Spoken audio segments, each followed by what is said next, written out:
সোমবার আচমকা স্টেট আয়ুর্বেদিক হাসপাতাল পরিদর্শন করলেন মুখ্যমন্ত্রী ডাক্তার মানিক সাহা। সঙ্গে উপস্থিত ছিলেন স্বাস্থ্য দপ্তরের সচিব কিরণ গিত্তে সহ দপ্তরের আধিকারিকগণ। সেখানে সংবাদ মাধ্যমের মুখোমুখি হয়ে মুখ্যমন্ত্রী বলেন, অ্যালোপ্যাথিক ও হোমিওপ্যাথিকের পাশাপাশি রাজ্যে আয়ুর্বেদিক চিকিৎসার জন্য যথেষ্ট জনপ্রিয়তা রয়েছে।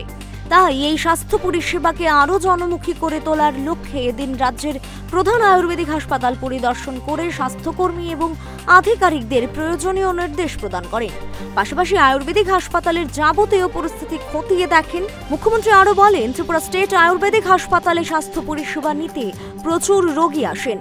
বর্তমানে এই হাসপাতালে মাত্র 50টি শয্যা রয়েছে। আগামী দিনে আরও রোগীর জন্য বেড বাড়ানোর পরিকল্পনা রয়েছে। পাশাপাশি পুরানো আয়ুর্বেদিক হাসপাতালের বিল্ডিংটি বিপজ্জনক অবস্থায় রয়েছে। সেখানে কি করা যায় স্বাস্থ্য দপ্তর তার পরিকল্পনা নিচ্ছে। বর্তমানে স্টেট আয়ুর্বেদিক হাসপাতালে আয়ুর্বেদিক মেডিকেল কলেজ খোলার পরিকল্পনা রয়েছে বলেও জানান মুখ্যমন্ত্রী। পরবর্তী সময়ে রেন্টাস কলোনিতে অবস্থিত নেতাজি সুভাষচন্দ্র স্টেট হোমিওপ্যাথিক হাসপাতাল সংলগ্ন এলাকায় আয়ুর্বেদিক কলেজ এবং হোমিওপ্যাথিক কলেজ দুটো একসঙ্গে করার পরিকল্পনা রয়েছে বলেও জানান মুখ্যমন্ত্রী। পাশাপাশি আয়ুর্বেদিক হাসপাতালের প্রয়োজনীয় মেডিসিনের জন্য অর্থ বরাদ্দ করা হয়েছে।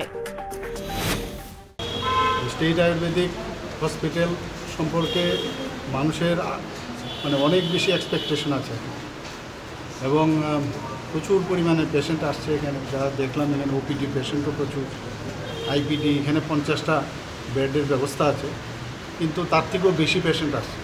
এইগুলো দেখার জন্য এসছি এখানে, যে এখানে যদি বিল্ডিংয়ের উপরে আরও যদি আমরা এটা বাড়ানো যায়, দেখতে হবে এটা বাড়ানো যায় কি না। তাহলে অটোমেটিক্যালি আয়ুর্বেদিক মেডিকেল কলেজ যেহেতু করবো ইনিশিয়ালি, তাহলে বেডও বাড়াতে হবে। তো সেই চিন্তা ভাবনা আছে। আর যেখানে মেডিসিন নিয়ে প্রশ্ন করেছিলেন আপনারা, তো আমি জিজ্ঞেস করেছি সেখানে যে প্রপার যে টেন্ডার সেটা করা সম্ভব হয়নি।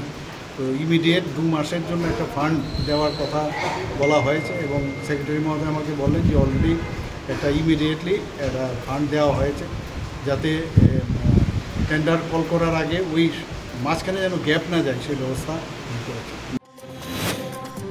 রাজ্যের বিজেপি জোট সরকার প্রতিষ্ঠিত হওয়ার পর ত্রিপুরার স্বাস্থ্য পরিষেবাকে অনেক উন্নত করার পরিকল্পনা নিয়েছে। তার মধ্যে রয়েছে dental medical college, Atal Bihari cancer regional হাসপাতালকে আধুনিক স্বাস্থ্য পরিকাঠামোতে উন্নত হয়েছে। তাছাড়া সরকারি মেডিকেল কলেজ সহ গোটা স্বাস্থ্য ব্যবস্থাকে সাজিয়ে তোলা হয়েছে। রয়েছে ভবিষ্যতের আরও পরিকল্পনাও। Bureau report, Times 24।